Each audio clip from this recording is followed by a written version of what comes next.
Tapi Iya. terkadang harus ada manusia-manusia seperti orang-orang yang mungkin sadar tentang enggak kok, nggak bahaya, nggak sebahaya itu gitu, kecuali lo telan itu bendanya gitu kan. Orang tidak mengasosiasikan radiasi dengan nuklir. Stigma nuklir itu negatif, makanya yuk kita ganti aja gitu. Wah, gua agak sedih sih sebenarnya, maksudnya selama ini kedokteran nuklir adalah senjata utama gue untuk mengcounter orang-orang yang bilang nuklir itu serem lah gitu.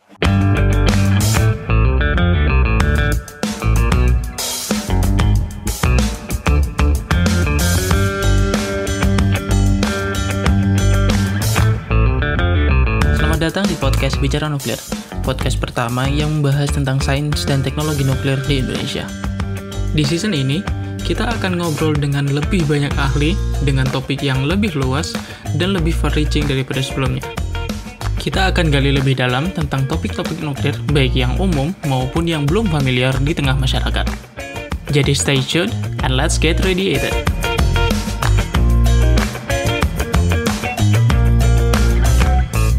Halo semuanya, selamat datang di lanjutan dari episode keempat dari podcast Bicara Nuklir. Kita masih bersama Al-Wali Waliyat Latov Solihin ST atau Latov. Kita akan bahas lebih lanjut tentang kenapa dia bisa tertarik menjadi petugas proteksi radiasi. Kemudian aku mau tarik mundur lagi deh. Tadi kan kita udah ngobrolin tentang kayak pengalamannya Latov masuk ke industrinya, apa yang menurut dia perlu untuk dibenerin dan lain sebagainya. Semoga ini juga bisa jadi salah satu kalau misalnya ada orang-orang yang memiliki jabatan tinggi yang ngedengeri juga, alhamdulillah. Jadi mungkin bisa dijadiin aspirasi gitu kan untuk di Amin. Nah, aku mau nanya tentang ini sih, kita tarik mundur mulai dari pas kita zaman kuliah lah. Kepikiran nggak sih Top maksudnya kepikir mau jadi pekerja proteksi radiasi itu pas kapan? Maksudnya kayak apakah ketika kita kuliah di Vismed? Soalnya jujur nih, ketika aku kuliah di bidang yang maksudnya udah masuk kuliah tentang bidang reaktor, pembahasan tentang yuklah cari ini yang anak konsentrasi teknologi energi, ambil PPR aja itu nggak ada. Banyakan pembahasan kayak gitu tuh ada di fisika medis gitu. Itu benar nggak sih tuh? Apa itu kayak jadi sebuah quote-unquote kewajiban tidak tertulis dari anak fisika medis gitu, ngambil PPR tuh? Sebenarnya bukan kewajiban tidak tertulis ya, tapi karena kita melihat cuan di situ.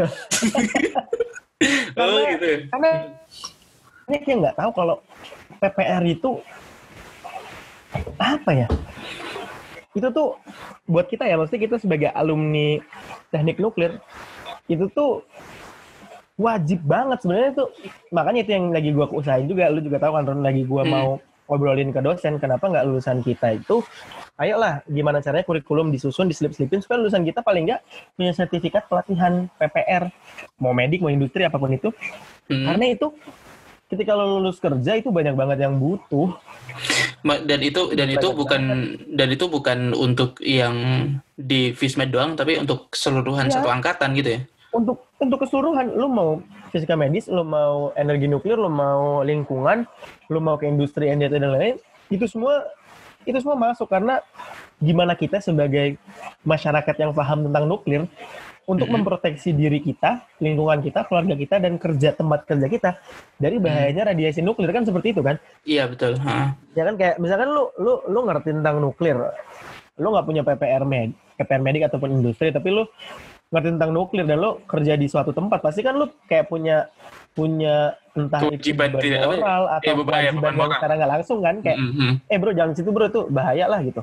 Pasti kan lo punya itu kan. Dan kita sebagai yang alumni nuklir, karena di Indonesia ini ada sertifikat seperti itu dan itu bisa mewujudkan karir lah, maksudnya ya lo bisa kerja dengan itu gitu.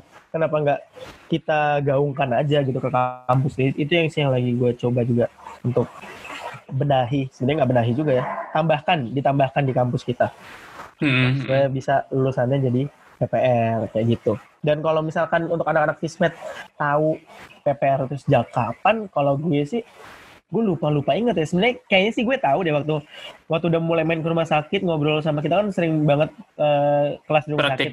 Praktikum juga. Praktikum ataupun kelas kita sering banget di Sarjito ngobrol-ngobrol, Mas. Kita sering banget dosen kita nyebut PPR. Kita kan kepo kan. PPR apa, Bu? Oh, petugas proteksi radiasi itu apa? Nah, dari situ lah baru kita tahu. Oh, duit ini ada. Kan gitu kan. Terus sebagai anak S1 baru lulus yang mau nyari kerja bingung. Makanya dan ketika itu gue magang, waktu gue magang di perusahaan kalibrasi, bos gue pada saat itu pun jelasin, lu punya jenjang karir seperti ini kalau lo mau ngikutin di sini gitu. Makanya setelah gue pun lulus, gue coba balik sana karena menurut gue ya pas aja gitu. Gue dapat pelatihan PPR dan gue dapat pelatihan UKES juga. Kayak gitu. Pelatihan UKES-nya itu dari PPR-nya itu apa beda lagi? Beda. Apply sendiri dan atau itu ada di satu lembaga tertentu? Jadi kalau bicara tentang uji kesesuaian, ini sebenarnya uniknya lagi malah PPR dengan uji kesesuaian itu dua direktorat yang berbeda di Bapeten. Jadi kalau PPR itu di DPRFZR ya. Aduh, aku sejujurnya ya, emang nama direktorat di Bapeten itu perlu dibenahi sih karena kepanjangan. Pusing ya. Ini mohon maaf nih kalau yang ngedenger dari Bapeten nih. Jadi itulah ya, direktorat perizinan fasilitas radioaktif gitulah ya. Nah, sedangkan uji kesesuaian itu di yang satunya lagi, aduh gue lupa namanya, kesigapan apa ya? Ya itu pokoknya yang panjang itulah ya. Apa dampak dari dua beda direktorat itu? Sebenarnya gue nggak ngerti ya, karena mungkin mereka berpikir kalau yang di UKES ini kan memang hanya ke medical ya. UKES tuh pure medical sih, alat-alat medical. Kalau di Indonesia tuh 5 ya, CT scan, mamografi, fluoroskopi, general X-ray, general dan mobile kita gabung ya, sama satu lagi dental X-ray. Jadi itu yang lingkup uji kesesuaian yang ada di Indonesia dan itu dibawahi dari DKKN tadi. Mungkin sedangkan kalau yang satunya lagi yang DPRFZR itu mereka ngurusin perusahaan-perusahaan yang mau ngimpor zat radioaktif. Jadi mungkin Tapi untuk dari perspektif PPR sendiri, apa dampak dari adanya dua direktorat yang berbeda itu terhadap kerja kalian gitu loh? Selain memperribet ya. Karena gue bingung, Run. Karena gue harus ngechat Pak ini. Dia kan bagian ini. Kalau gue lagi salah kan, oh Mas itu bagian ini. Jadi gue, oh iya Pak maaf salah. Jadi gue kadang chat di dua orang, di direktorat yang berbeda gitu loh. Padahal pembahasannya pun sama. Gue pengen bikin ruangan penyimpanan sementara untuk zat radioaktif. Yang satu gue ngebahas tentang shielding ruangan CT scan, ya kan? Itu kan maksudnya dua hal yang mirip sama-sama sebenarnya. Kita hanya butuh shielding, mungkin tema blueprint yang beda. Jadi ya kadang gue bingung gitu loh. Gue nggak tahu ya kenapa harus dibedakan seperti itu sih sebenarnya. Mungkin yang DPRFZR juga dia mungkin ngurus hal yang untuk perizinan pembangunan untuk instalasi, mungkin dia juga ya. Gue karena belum sampai ke situ. Jadi gue hanya memang ruangannya udah jadi nih, alatnya udah ada. Nah, ketika nguji untuk alatnya bagus atau enggak untuk running, nah itu baru gue yang nguji lah gitu istilahnya. Oke deh. Tadi balik lagi ke pertanyaanku yang sebelum kita bahas tentang Bapeten ini, itu kan salah satu alasan kenapa pekerja proteksi PPR itu banyak dari fisikawan medis kan karena selain dikenalin juga ketika kuliah kan juga kalian ngeliat peluang cuan di situ kan. Ya, tapi kalau dari menurut lo pribadi yang menarik dari PPR itu apa sih? Dari sisi pekerjaannya mungkin atau dari sisi pokoknya yang selain tentang ekonomi ya. Selain tentang ekonominya apa yang bikin menarik gitu? Oke. Selain ekonomi ya. Gue ngelihat lebih ke kita sebagai ya tadi gue bilang masyarakat nuklir, kita bisa mengenalkan kalau nuklir itu aman ke siapapun itu, karena orang yang tadinya belum pelatihan, orang yang tadinya belum pelatihan dan dia ikut pelatihan itu kan pasti mindsetnya berubah banget. Yang tadinya nuklir ya, oke lah di Indonesia itu masih banget stereotip nuklir adalah bom atom ya kan, nuklir adalah bom dan lain-lain itu. Ketika mereka ikut pelatihan itu semua kan stigmanya hilang. Oh ternyata manfaat nuklir itu banyak banget, mulai dari ini itu ya kan, mulai dari industri, medis dan lain-lain itu kan banyak banget. Dan ketika mereka ikut pelatihan itu mereka ngelihat, oh ternyata nggak semengerikan itu, bisa kok gue atasi dengan ini gitu ketika ada masalah, dan bisa kok gue cegah dengan ini supaya nggak terjadi masalah. Dan menurut gue yang menurut gue menarik adalah ketika gue udah ngambil, teman-teman semua yang udah ngambil itu jadi ngerasa kita punya ya tadi bukan beban moral juga ya ke masyarakat, kayak itu nggak bahaya kok gitu. Ya kayak kemarin lah kasus adanya yang di Komplek Batan itu ya, ada yang jatuh dan lain-lain, itu kan maksudnya pasti teman-teman yang sudah pernah berkecimpung di PPR juga pasti sangat excited dan merasa ingin membenarkan gitu, maksudnya wah banyak gini ya kan. Pasti teman-teman yang itu enggak kok, tenang. Jadi kita pas itu gue gatel tapi pengen nge-tweet portal berita itu, gatel banget itu, pengen ngebenerin tuh. Iya. Gue nggak ngerti. Ya, gue nggak nyalahin mereka nyari cuan juga ya. Tapi terkadang harus ada manusia seperti orang-orang yang mungkin sadar tentang nggak bahaya, nggak sebahaya itu gitu. Kecuali lo telan itu bendanya gitu kan. Kecuali itu benda di situ udah 1000 tahun baru lo bahaya gitu loh. Karena aktivitasnya juga kecil dan lain-lain kan. Ya untungnya ditemukannya cepet sih. Kita bersyukur juga akan hal itu. Tapi terkadang ya itulah yang gue lihat dari sisinya apa ya. Kalau nih istilahnya orang yang ngerti ini banyak di Indonesia dan PPR dan tanda kutip itu banyak di Indonesia, seharusnya nggak ada lagi orang yang takut dengan stigma negatif nuklir. Dan mungkin PLTN lebih mudah kali ya dibangun di sini Mas ya. Harusnya kalau misalnya kesadaran itu udah ada. Kita semua ke sana lah ya. Iya, tujuan kita semuanya ke sana. Tapi menarik nih ngebahas tentang stigma. Gimana menurut tentang stigma buruk itu? Maksudnya kayak dari gua kan selama ini tuh berusaha untuk memperjelas stigma itu kan ya dari sisi akademisi gitu kan, kayak dari sisi orang yang sekarang juga lagi studi lanjut di bidang nuklir gitu kan. Tapi dari sisi orang yang ngalamin langsung lah, ketemu sama perusahaan, ketemu sama klien, masyarakat, user gitu. Gimana lu menanggapi stigma itu? Kayak apakah memang susah ngebenerinnya, atau sebenarnya lu nemu trik nih gimana cara ngejelasinnya? Yang menurut gue yang parah itu ya di Indonesia ya, lu harus tahu bahwa orang tidak mengasosiasikan radiasi dengan nuklir. Jadi maksud gue gini, ketika gue ke rumah sakit, biasanya yang ditanya, ya ngobrol basa-basi kan, gue habis ngecek alat, Mas, lulusan mana Mas? Teknik nuklir Pak gitu. Ngeri dong ya. Bom gini-gini. Padahal dia operator. Tiap hari kena radiasi. Maksud gue, bro, lu lebih ngeri bro, gitu loh. Iya gak sih? Iya. Gue cuma belajar, men. Kan gue gak kena. Harusnya lu yang harusnya takut dengan diri lu sendiri. Tapi itu yang harus kita ubah. Karena kalau memang, ya gue salah satu orang yang pengen banget, dan tujuan gue juga pengen banget ada PLTN di Indonesia itu karena harus mengubah stigma negatif dari kata nuklir gitu loh. Karena orang radiasi mungkin udah biasa gitu, radiasi HP, radiasi matahari, it's not as scary as nuklir gitu loh. Nah mungkin itu yang harus kita ubah stigma-nya. Kalau gue cuma bilang gitu, lah bapak kan juga tiap hari karena di sini ada radiasi nuklir Pak. Oh iya ya Mas gitu. Nah setelah ya ada iyanya itu baru gue slide ini gitu, iya Pak gitu, nggak serem-serem amat lah Pak, nuklir, baru gue jelasin ya, walaupun nggak teknis banget ya, maksudnya gue jelasin aja. Kalau mungkin lebih sering itu di ini sih, yang lebih sering gue jelasin agak lebih ke teknis itu, sebenarnya nggak teknis juga sih. Misalkan ada kolega atau family yang datang, ya biasa lah kan nanya, sekolah di mana sekarang, ini zaman dulu sih, di teknik nuklir gitu.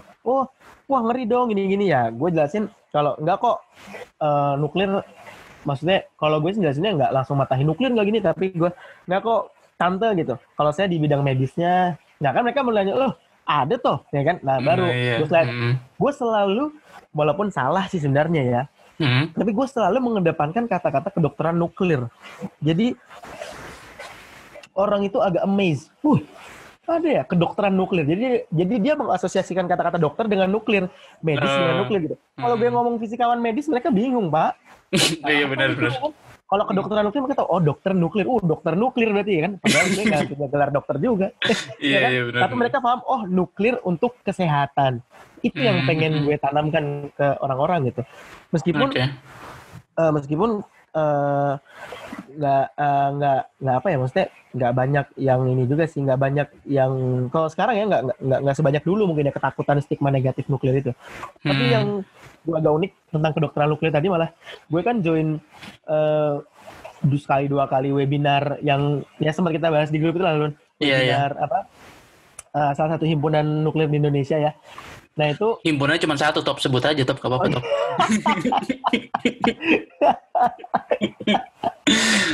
Himpunan, gue nyebut lagi himpunan masyarakat nuklir di Indonesia. Iya nggak apa-apa. Iya. HIMNI yang dimaksud itu HIMNI teman-teman. Ya nggak apa-apa, sebut aja. Jadi kan gue join ke grupnya juga kan, maksudnya siapa yang ikut itu biasanya di join ke grup webinar HIMNI walaupun bukan grup HIMNI-nya ya. Dan kemarin itu bahas tentang kedokteran nuklir, makanya gue excited dan gue ikut.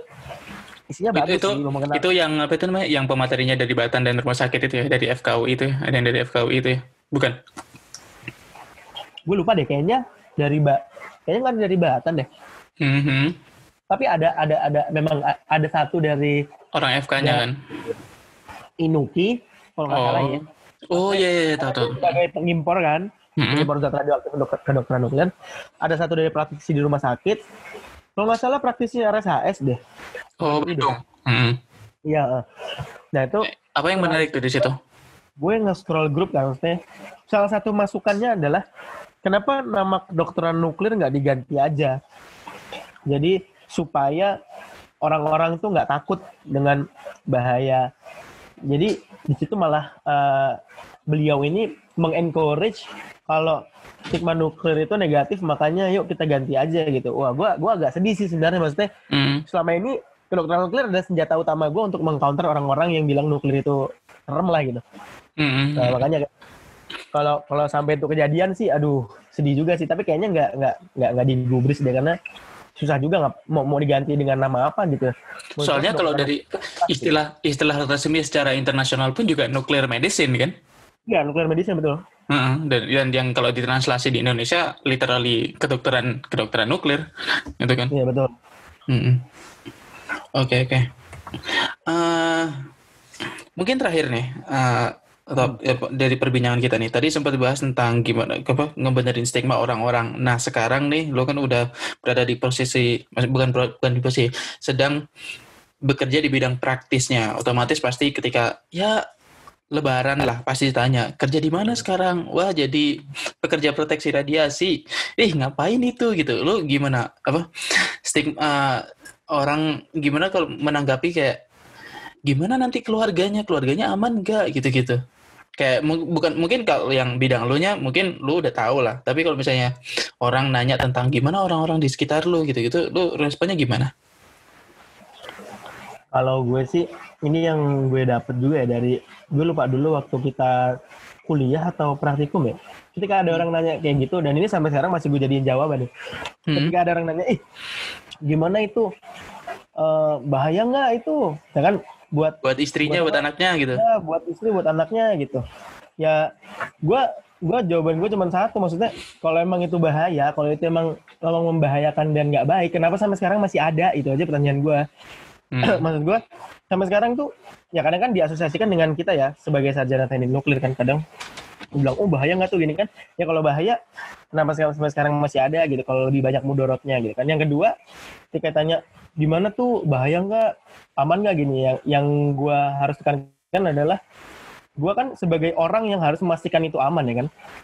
Kalau gue ya kan, makanya gue bilang ya aku aja yang memastikan kalau ini aman dari radiasi, masa ya ke aku dan ke keluarga aku dan ke teman-teman kerjaku nggak aman gitu. Seharusnya kalau misalkan saya bisa buat aman untuk lingkungan, buat aman untuk rumah sakit istilahnya, seharusnya bisa juga aman buat saya. Kalau gue sih selalu bilang kayak gitu. Oke deh. Mungkin ini Aku udah di plateku udah cukup sih, maksudnya udah nggak ada pertanyaan nih. Lato mungkin ada itu nggak? Ada saran, kritik mungkin entah terhadap podcast ini atau mungkin terhadap keseluruhan dunia proteksi radiasian. Kan tadi udah tuh sebagian dibahas tentang itu, tentang Iya. menghimpun. Bener. Ya, Link nggak mungkin kalau yang jadi unek-unekmu sekarang lah mungkin. Kalau mungkin ini aja cerita tentang dunia ini dulu ya. Dunia ini. Gue kok dunia ini sih? Itu tentang dunia perproteksi radiasian gitu. Mungkin yang salah satunya selain yang gue tadi bilang kita butuh dihimpun, kadang mungkin butuhnya ada apa ya? Selain dihimpun kan terkadang kita butuh kejelasan peraturan ya. Yang tadi lu sempat bilang juga sebenarnya, Ron. Jadi kayak nggak banyak sih sebenarnya, tapi terkadang ada peraturan-peraturan yang menurut gue nggak perlu diaplikasikan, tapi terlalu diaplikasikan dan menjadi suatu apa ya, jadi kayak pemberat gitu loh. Bisa kasih contoh nggak? Kasih contohnya gimana ya? Sebenarnya nggak enaknya sih kalau kasih contoh karena gue contohnya real life. Mungkin ya. Mungkin gue gini deh. Intinya gini, terkadang kita butuh selain peraturan kita butuh kayak ketegasan ya. Mungkin gue nggak tahu nih ini suara ini podcast ini nyampe kedengar kemana, tapi ya namanya kita curhat aja kan. Jadi kemarin itu gue waktu di kantor gue yang lama, gue kan sebagai petugas uji kesesuaian. Ketika gue mau pindah ke kantor gue yang baru, gue itu kan istilahnya gue ditawarin sebagai petugas uji kesesuaian doang di kantor gue yang baru gitu. Dan istilahnya part time, sedangkan di kantor gue yang lama pada saat itu gue full time kan. Gue tiap hari masuk, gue ngurus berkas juga. Nah, di situ gue melihat ya gue nggak always tentang cuan sih sebenarnya, tapi gue melihat suatu opportunity bahwa gue bisa bekerja part time di sana dan full time di sini seharusnya.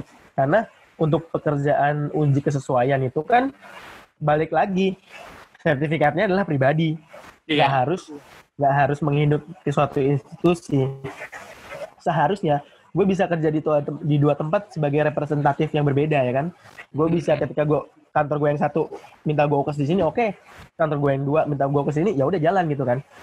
Nah itu gue propose ke kantor gue yang lama, tapi kantor gue yang lama nggak mau. Akhirnya gue terpaksa pindah. Dan sebelum itu kan pasti ditanya kan, emangnya boleh lo kerja di dua tempat sebagai saya penguji gitu kan? Kan itu gue tanyain juga ke institusi kita lah, ke Bapeten kan. Gue tanya, Pak, apakah saya boleh bekerja di A dan di B di waktu yang bersamaan? Kayak gini-gini. Pada awalnya jawab boleh, asalkan kantor A dan B menyetujui dan mengetahui. Ya, oke lah. Sering berjalan waktu, gue memastikan lagi kan, gue nanya lagi. Di orang yang sama apa yang berbeda nih? Sama. Pak, berarti ini saya boleh kan ya Pak seperti ini? Jawaban beliau adalah, oh sebentar ya Mas, kami masih rapatkan. Bayangin, hanya karena anak kecil ini aja. Gue anak kecil dong. Gue belum tua-tua banget. Mereka bisa bikin rapat Bapeten bro. Di WFH pada saat itu kan lagi WFH, gila nggak lo? Gue keren banget kan. Tapi emang beneran dirapatin? Gue nggak tahu ya, tapi mereka ini masih kami rumuskan, masih kami bicarakan, masih kami rapatkan gitu. Waduh. Lama dong. Maksud gue, maksud gue kenapa harus serumit itu gitu loh. Maksud gue ini kan individual ya. Mungkin yang ditakutkan adanya nanti apa ya namanya ya, kepentingan gitu. Misalkan perusahaan A dia nggak punya alat, ntar karena gue kerja di perusahaan B, gue punya alat perusahaan B gitu. Seharusnya kan nggak mungkin terjadi karena semua alat itu sudah terrekord. Ketika perusahaan A itu mau jadi sebuah lembaga uji kesesuaian, mereka harus punya alatnya dulu. Jadi nggak mungkin di tengah jalan gue pinjam alatnya perusahaan lain gitu. Kalaupun rusak kan harusnya kan ada recordnya. Dan setiap tahun ataupun terkadang Bapeten kan sering sidak gitu. Seharusnya kan mereka kan juga tahu. Jadi ya itu sih kadang peraturan dan ketegasan itu yang dibutuhkan lah gitu. Mungkin supaya ini kali ya. Mungkin gini kali ya. Gue nangkapnya itu kayak kalau misalnya kita pakai analogi, pakai perusahaan jasa investasi misalnya, itu Bapeten kan harusnya kayak OJK gitu nggak sih? Yang kayak mengontrol semua manajer investasi biar ke mereka. Jadi kayak pekerja proteksi radiasi ini kayak manajer investasi yang report ke OJK, tapi kayak dia bisa menginduk ke banyak perusahaan, bantuin banyak orang jadi konsultan gitu nggak sih harusnya? Harusnya seperti itu. Karena yang balik itu tadi sertifikasi PPR itu kan untuk pribadi gitu ya. Iya, dan sekarang kebutuhannya itu di Indonesia, lu bayangin deh, rumah sakit di Indonesia ada berapa banyak? Nggak usah rumah sakit, klinik di Indonesia ada berapa banyak? Yang punya alat X-ray butut aja itu harus diuji kesesuaian, dan berapa banyak personil yang bisa dan mampu gitu buat ngelakuin hal itu. Sedangkan pelatihannya itu dibuka nggak mesti selalu ada, tergantung peminatnya, karena cuman tahun 2-3 kali, dan itu kan peminatnya nggak selalu ada juga. Jadi kalau peminatnya nggak memenuhi kuota ya nggak jalan lah. Dan yang bisa buka pelatihan itu cuman Undip dan UI. Jadi dikit banget yang bisa itu. Dan asal lo tahu, kita punya alat di Indonesia namanya mamografi. Nggak banyak sih jumlahnya, tapi yang bisa uji kesesuaian mamografinya sedikit banget. Itu kalau orang mau monopoli bisa banget, terus. Okay. Dan itu ada tingkatannya ya, di atasnya uji kesesuaian itu dari lu penguji, di atasnya adalah tenaga ahli ya kan. Nah, tenaga ahli ini yang lu udah melakukan berapa puluh pengujian dalam kurun waktu berapa puluh tahun, terus lu ikut ujian, lu jadi tenaga ahli. Jadi tenaga ahli itu adalah panjang tangannya Bapeten sebenarnya. Oke. Jadi ketika gua penguji, udah selesai nguji, gua ngopernya nggak ke Bapeten tapi ke tenaga ahli dulu. Dia tenaga ahli koreksi, oke aman, baru tenaga ahli ngasih ke Bapeten tugasnya hanya membuat sertifikat kalau ini udah aman, kayak gitu. Oke. Nah, di Indonesia mamografi itu tenaga ahlinya kalau gue nggak salah ya, terakhir gue dengar itu cuma 1 atau 2 gitu. Dan itu untuk seluruh Indonesia? Kekurangan banget. Seluruh Indonesia, Run. Dan itu mungkin ya gue nggak bisa menyalahkan lagi ya. Ya itu semua nginduk sama perusahaan jadinya. Ini cuma beberapa perusahaan gitu ya. Oke, menarik emang. Itu juga yang membuat kenapa kayak ketika dulu aku ingat banget ketika di salah satu selling point teknik nuklir UGM institusi kita itu adalah fisika medis itu lagi banyak butuh banget, karena memang logically rumah sakit banyak dan pasti tiap rumah sakit at least butuh 1 pekerja proteksi radiasi, medik 1 gitu loh kalau misalnya mereka butuh apa gitu, atau at least medik 2 lah buat mastiin operasi gitu. Iya betul. Oke deh, menarik banget, thank you banget ini Latov karena udah berkenan. Semoga lancar dan sukses semuanya yang dijalanin. Dan untuk teman-teman sekalian, terima kasih karena udah mendengarkan sampai akhir. Sampai jumpa di episode selanjutnya. Bye-bye. Bye-bye semua, thank you semua.